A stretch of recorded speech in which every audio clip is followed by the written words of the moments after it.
मंच के जिस कार्रवाइयों को विगत 20 वर्षों में बढ़ाया है वो बहुत ही काबिल तारीफ़ है। 1999 में विधान शाखा की स्थापना हुई थी। के तो कई ऐसे विचार हैं जो समाज हित में है। एक तो सामाजिक कुरीतियाँ जो मारवाड़ी समाज को जाति में स्थान मिल गया है, वो हम लोग के समाज की लड़ाई के कारण ही मिला है। और इनकी मेहनत हमें लग रही है कि ये प्रांतीय अध्यक्ष बनेंगे। भागलपुर के नाथनगर में प्रांतीय अध्यक्ष का चुनाव होने जा रहा है, जो 18 और 19 मार्च को आयोजित है। इस चुनाव को लेकर मारवाड़ी समाज में खासी उत्साह देखा जा रहा है। खासकर जैसे ही समस्तीपुर जिले के बिथान क्षेत्र के युवा प्रत्याशी जो होनहार हैं, सामाजिक कार्यों से लगातार रुचि रखते हैं, वो इस मैदान में आने के बाद चुनाव का जो है एक माहौल ही अलग हो गया है। ऐसे में रोसड़ा से एक युवा साथी हैं, खासकर युवाओं में काफ़ी उत्साह देखा जा रहा है। क्या देख रहे हैं जिस तरह से प्रदीप सिंधी जी चुनाव मैदान में उतरे हैं और इनके चुनाव मैदान में आने से पहली बार इस क्षेत्र के प्रतिनिधि के तौर पर उन्होंने चुनाव मैदान में आए हैं, क्या बताएंगे? प्रदीप भैया का हम लोग काम देख रहे हैं पहले से ही। रोसड़ा शाखा का गठन उनके नेतृत्व में ही बना हुआ है, तो उनके आने से एक ग्रामीण क्षेत्र से कोई आदमी कैंडिडेट खड़ा हो रहा है तो हमें बहुत गर्व है। हमारे मंडल से खड़े हुए हैं और उससे हम लोग में काफ़ी उत्साह है और हमको यकीन है कि जीत हमारी है। तो कैसे, जैसे प्रदीप जी हैं, प्रदीप सिंधी जी, किस तरह से उनको देखते हैं कि चुनाव मैदान में आने से मारवाड़ी समाज के लिए क्या सोचेंगे वो? उनके काफ़ी डायरेक्शंस हैं जो उन्होंने हमें बताए हैं, जो चीज़ पहले लोगों ने नहीं किया, जैसे व्यापारी वर्ग या एम्प्लॉयमेंट, वो एक मिसिंग था हमारे समाज में, जो एक दूसरे को जोड़ के मतलब जिनको नीड है एम्प्लॉयमेंट का वो करेंगे। महिला गठन को उनको बढ़ावा करने के लिए वो उसमें लगे हुए हैं।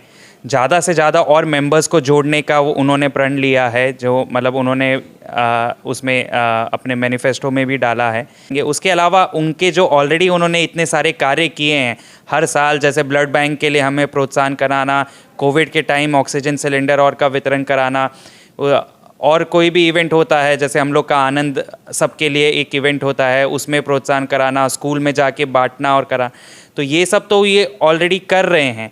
इसके अलावा जो इनका जो नया मतलब जो अध्यक्ष बनने के बाद इतने सारी एक्टिविटीज़ ये कराएंगे, उससे हम लोग को लगता है कि मारवाड़ी समाज के युवा में काफ़ी एकता भी आएगी, जो अभी बहुत ज़रूरी है। क्योंकि ज़्यादातर व्यापारी वर्ग जो अभी युवा हैं वो व्यापारी वर्ग के हैं, तो उनको भी जो एक हौसला बढ़ेगा कि एक जो सेफ्टी का एक कंसर्न है, उन्होंने ये मुद्दा भी उठाया है कि भाई हम उसमें आगे बढ़ के, चाहे सरकार से बात करनी हो, एक ग्राम मतलब मंडल वर्ग में ही बात करनी हो, तो उसमें वो योगदान करेंगे। देखिए, पहली बात तो आपको बताते हुए हमको बहुत खुशी हो रही है कि हम लोग के समाज को भी अब जाति में स्थान मिल गया है। मारवाड़ी समाज को जाति में स्थान मिल गया है, वो हम लोग के समाज की लड़ाई के कारण ही मिला है। नहीं तो मारवाड़ी समाज कहीं था ही नहीं, ना किसी वर्ग में था ही नहीं, समझिए आप उसको। तो अब ये मारवाड़ी समाज बोल के एक हम लोग को स्थान मिल गया है कि हम लोग जाति से ही मारवाड़ी हैं। और दूसरी बात, इन्होंने एक और भी लड़ाई लड़ रही है और उसमें इनका पहला प्रस्ताव देखे थे हम, जो हमको बहुत अच्छा लगा कि हर जितना भी ब्रांच है, हर ब्रांच से प्रांत में सहभागिता एक आदमी के सुनिश्चित किए हैं, जो हमको सबसे अच्छी बातें लगी। आज तक ऐसा कभी नहीं हुआ था कि मान लीजिए 5-7 ब्रांच से एक पदाधिकारी को चुन के ले लिया जाता था, लेकिन इनका सबसे बड़ा मोटिव लगा हमको कि हर ब्रांच से एक आदमी को ले रहे हैं, तो ये बहुत बड़ी बात है। ये कोई छोटी, युवाओं को जोड़ने का भरपूर प्रयास कर रहे हैं। और हम लोग को कहीं भी पूरे बिहार छोड़ दीजिए, आप किसी भी भारत के पूरे कोने में कहीं भी आपको किसी चीज़ की भी ज़रूरत है, वो किन्हीं से माध्यम से, मैं अभी 2-4 ऐसा बोल रहा हूँ मैं कि मेरा एक स्टाफ बेगूसराय में भर्ती था, उसको खून की आवश्यकता थी।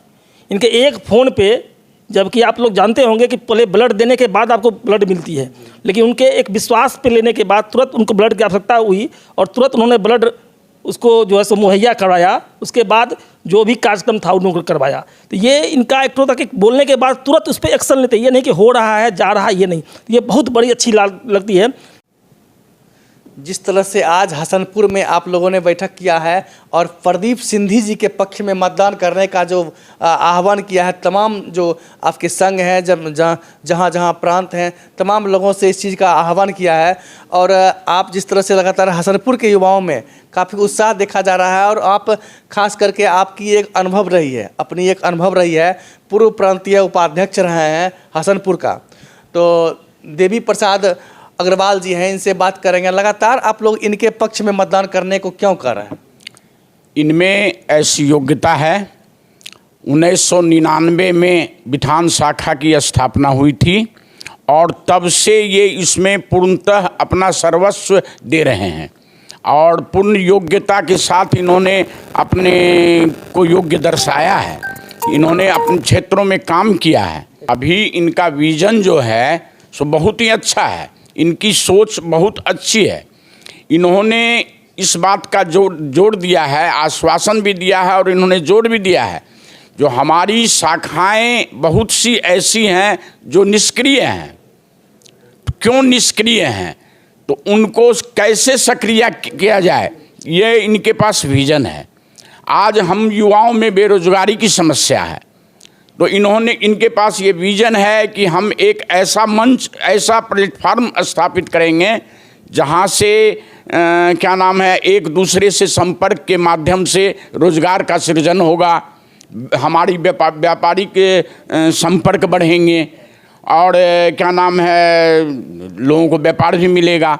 दूसरी इन्होंने अपने विजन में बतलाया है, जो समाज में बहुत सी कुरीतियाँ भी आ रही हैं, तो हम अंधी दौड़ में आगे की ओर बढ़ते जा रहे हैं, तो उसको कैसे रोका जाए, इसके तरफ भी इनका ध्यान है। और ये एक कुशल नेतृत्व दे सकते हैं, युवा हैं, विचारवान हैं और सबसे बड़ी बात यह है जो मिलनसार हैं। हर व्यक्ति को जानना, हर की सहायता के लिए 24 घंटा उपलब्ध रहना, ये इनके फितरत में है। इसलिए मैं सबों से मेरी ये विनम्र आग्रह रहेगी, जो आप सभी कैंडिडेटों में देखते हुए आप अपना वोट जो है सो पूर्ण 100% प्रदीप सिंधी के पक्ष में करने की कृपा करें। हसनपुर शाखा के अध्यक्ष विकास चांद जी मेरे साथ मौजूद हैं। सर, लगातार आप लोग प्रदीप सिंधी जो यहाँ के अध्यक्ष के उम्मीदवार हैं और 3 उम्मीदवार हैं, प्रदीप सिंधी जी को आप लोग क्यों चाहते हैं?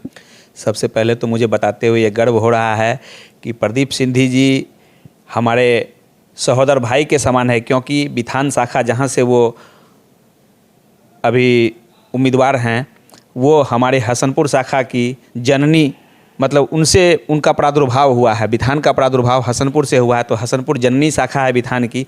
और हम सबों को, हमारे सहोदर भाई को अगर सर्वोच्च पद पे जाते हुए देखेंगे तो बहुत ही गौरवान्वित और अच्छा महसूस होगा।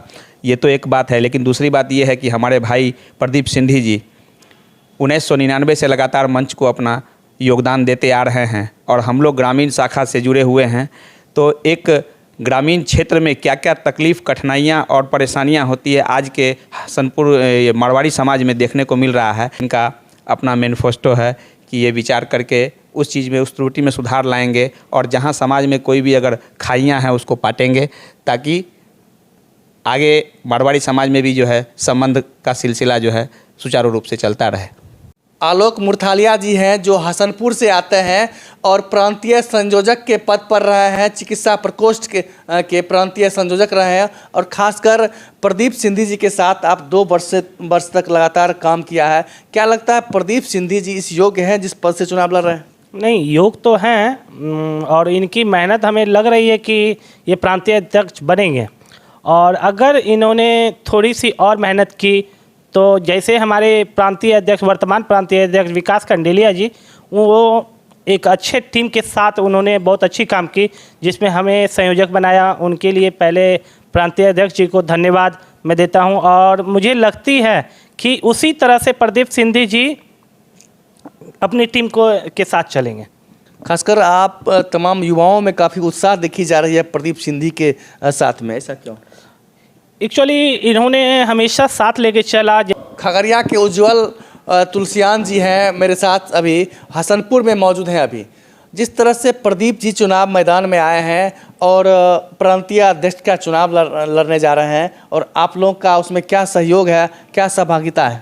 प्रांत में 3 उम्मीदवार अपनी दावेदारी पेश कर रहे हैं प्रांतीय अध्यक्ष के लिए, और इन तीनों में प्रदीप जी सबसे उपयुक्त उम्मीदवार हैं। आप समझ जाइए, तीनों कैंडिडेट उपयुक्त क्यों का है? तीनों कैंडिडेट है, तीनों के बीच ये एक पारस पत्थर के समान है। इन्होंने एक ग्रामीण शाखा के जुझारू सदस्य के रूप में मंच के जिस कारवाओं को विगत 20 वर्षों में बढ़ाया है वो बहुत ही काबिल तारीफ़ है, और इनका आगामी का जो प्लान है वो भी उन मंच को काफ़ी आगे तक बढ़ाएंगे और सभी सदस्यों को जोड़कर बढ़ाएंगे, और धीमी ही शुरुआत करेंगे पर जोरदार शुरुआत रहेगी इनकी। बिल्कुल, इनका सीधा विश्वास है कि धीमी शुरुआत होगी लेकिन विस्फोटक शुरुआत होगी। खासकर 20 वर्षों से लगातार समाज के लिए जिसने काम किया हो, वैसा प्रत्याशी, वैसा उम्मीदवार हो तो और ही काफ़ी अच्छा फील कर रहे हैं। विधान के शाखा अध्यक्ष सुशील सराफ जी मेरे साथ मौजूद हैं, और जिस तरह से इस बार प्रांतीय चुनाव होने जा रहा है 18 और 19 मार्च को, आप लोग क्या सोचे हैं, क्या मन बनाया है? देखिए, सब प्रथम तो हम यही कहेंगे, प्रदीप सिंधी नाम का जो युवा हम लोग के सामने में आज प्रतिनिधित्व देने के लिए सोच रहा है, 1999 में हमारी शाखा का गठन हुआ। उस दिन से संस्थापक सदस्य और उसमें सब पोस्ट पर ही रहा है, चाहे शाखा सचिव हो, शाखा अध्यक्ष हो, चाहे शाखा कोषाध्यक्ष हो, चाहे प्रांत में ही उपाध्यक्ष, अभी वर्तमान में प्रांत उपाध्यक्ष हैं ये मंडल गो के रौ के, और उसके बाद ये राष्ट्रीय प्रांतीय कार्यकारिणी में भी रह चुके हैं। तो इनका क्या है, शुरू से ही वर्क करने की एक इच्छा शक्ति जो होनी चाहिए ना, वो है। बहुत मिलनसार टाइप के लड़के हैं, और समाज में आज हमारे विधान में 10 तरह की संस्था है, सब संस्था से जुड़े हुए हैं, चाहे वो दुर्गा स्थान हो, चाहे बड़ी ठाकुर हो, जबकि बड़ी ठाकुरवाड़ी हमारे यहाँ की रजिस्टर्ड है, उसके बाद उसमें ये सचिव है, चाहे मिडिल स्कूल हो, हाई स्कूल हो, कन्या पाठशाला हो, रानी सती दादी मंदिर हो, सब में इनका कोई ना कोई पोस्ट है। हमारे विधान में मारवाड़ी समाज का जो अपना एक होता है, मारवाड़ी समाज का हम लोग अध्यक्ष चुनते हैं, सब गांव में, सब शहर में चुना जाता है, क्या है, उनके भी सह सचिव हैं। तो क्या है, ये काम करते हुए आए हैं और काम करते हुए ही रहेंगे, और आगे भी इनका अनवरत इसी तरह चलता रहेगा। समझ रहे हैं ना? कोई आप सोचिएगा हाई फाई फैमिली से है, उस ढंग का भी कोई बात नहीं है, लेकिन क्या है, उसी इच्छा शक्ति के बदौलत ये आज अपना एरिया में बहुत अच्छा नाम कमाए हुए हैं। इनको आदमी नाम से जानता है, भले चेहरा से नहीं जानता हो, लेकिन नाम से ज़रूर जानता है कि यही विधान का प्रदीप सिंधी है। मोहित अग्रवाल जी हैं जो बखरी शाखा से आते हैं, लगातार प्रदीप जी के साथ मिलकर कई काम किए हैं, सामाजिक सरोकार से जुड़े रहे हैं। खासकर बाबा हरिगिर धाम में प्रत्येक श्रावणी मेला लंबे समय तक, माने 1 माह तक लगने वाले श्रावणी मेला में इन्होंने अपने संघ के द्वारा, इन्होंने अपने शाखा के सहयोग से लगातार कांवरिया का सेवा करते रहा है, और अपने स्तर से कई सामाजिक सरोकार करने का सौभाग्य भी प्राप्त किया है। और आज जिस तरह से प्रदीप जी यहाँ पर प्रांतीय अध्यक्ष का चुनाव लड़ रहे हैं, आपकी क्या सहभागिता है और क्या लगता है प्रदीप जी समाज के लिए कितना बेहतर कर सकते हैं? जैसा कि प्रदीप जी के साथ मैं 2 सालों से निरंतर कार्य कर रहा हूँ। प्रदीप जी सबसे अच्छी बात क्या लगती है, किसी कार्य को ना नहीं करते। अगर कोई कार्य अपने को करना है कि प्रदीप भैया ये कार्य अपने को करना है, आज ये अध्यक्ष का चुनाव है, हम लोग पहले उपाध्यक्ष है। अध्यक्ष में हमारे बिहार पर 7 मंडल है, लेकिन उपाध्यक्ष को 1 मंडल मिलता है। तो 7 मंडल में 1 मंडल जब हम लोग को मंडल अंगों मिला, इसमें हम लोग की बखरी, खरिया, असनपुर, बिथान, रोसड़ा, समस्तीपुर, दरभंगा शाखा आई। हम लोग जब स्टार्टिंग में जब हम लोग शपथ ग्रहण लिए, उस ठीक 2 महीना बाद प्रदीप भैया के सहयोग से हम लोग दरभंगा शाखा का नया उद्घाटन किया, समस्तीपुर शाखा नया खोले। तो प्रदीप भैया में एक खासियत है कि ये एकदम अलग टाइप के नेचर से हैं। इनको ये समाज सेवा में एकदम रहते हैं। मतलब किसी का होता है कि नहीं भैया ये काम नहीं करना है, ठीक है बाद में देख लेंगे बाद में, लेकिन प्रदीप भैया नहीं भैया इस काम को करना है। और ये मिलनसार टाइप के किन्हीं भी सदस्य ये मिल जाते हैं। और प्रदीप भैया एक मिलनसार के साथ साथ मृदुलवासी भी हैं। कहीं मतलब इनमें कहीं घमंड नहीं है, कहीं कोई बात विचार नहीं है, एकदम सब सदस्य इनके लिए एक है। बिल्कुल सरलता के साथ उपलब्ध होने वाले प्रत्याशियों को तमाम युवा चाह रहे हैं। इसी में से एक है प्रदीप सिंधी, जो समस्तीपुर जिले के बिथान शाखा से आते हैं। लगातार इनके पक्ष में युवा का जो कारवां आगे बढ़ता जा रहा है और आज इसका नतीजा है कि सामाजिक सरोकार से जुड़े रहने के कारण आज प्रांतीय चुनाव का जो वो अध्यक्ष पद का चुनाव लड़ रहे हैं उनमें दिलचस्प जो है मोड़ ला दिया है। और ऐसे में तमाम युवा इनके साथ हैं और देखना है कि इस चुनाव को लेकर कितना उन तमाम युवाओं का सहयोग रहता है और प्रदीप जी की इस चुनाव में कितना जीत का क्या आंकड़ा रहता है।